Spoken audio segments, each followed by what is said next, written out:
Learning French abroad sounds like a dreamy glow-up moment, right? Baguettes, cute accents, and that je ne sais quoi.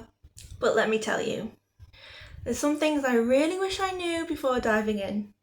Today I'm sharing you the real, unfiltered truths that could have saved me a lot of time, tears, and a whole lot of awkward silences.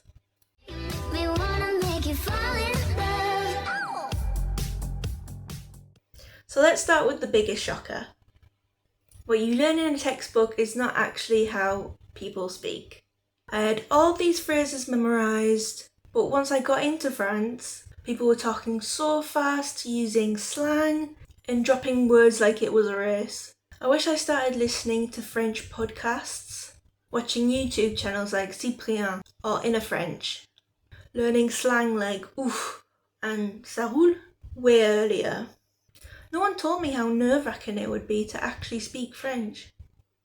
Like mouth dry, heart pounding, kind of scary. Especially when you're shy and introverted like me. But here's what helped.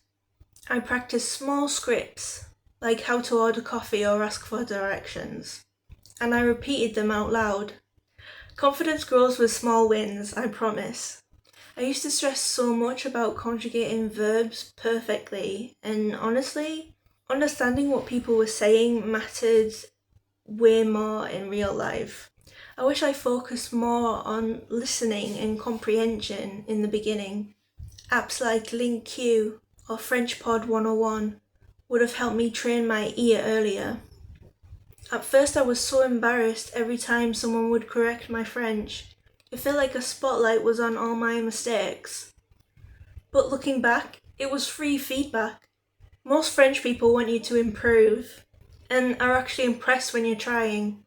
I wish I had taken corrections as a gift and not criticism. Criticism.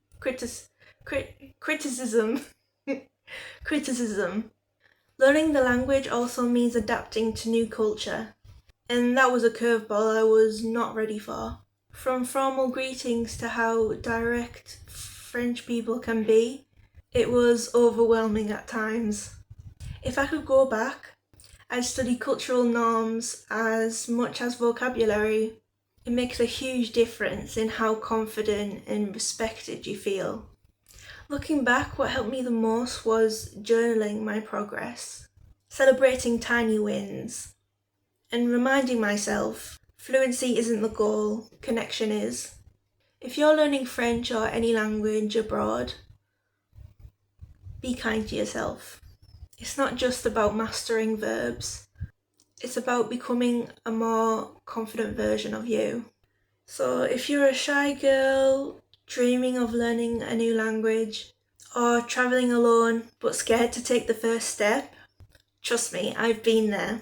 So subscribe for more glow-up tips, solo travel, confidence, and real talk from a fellow introvert. And I'll see you all in the next one. Bye! We wanna make you fall in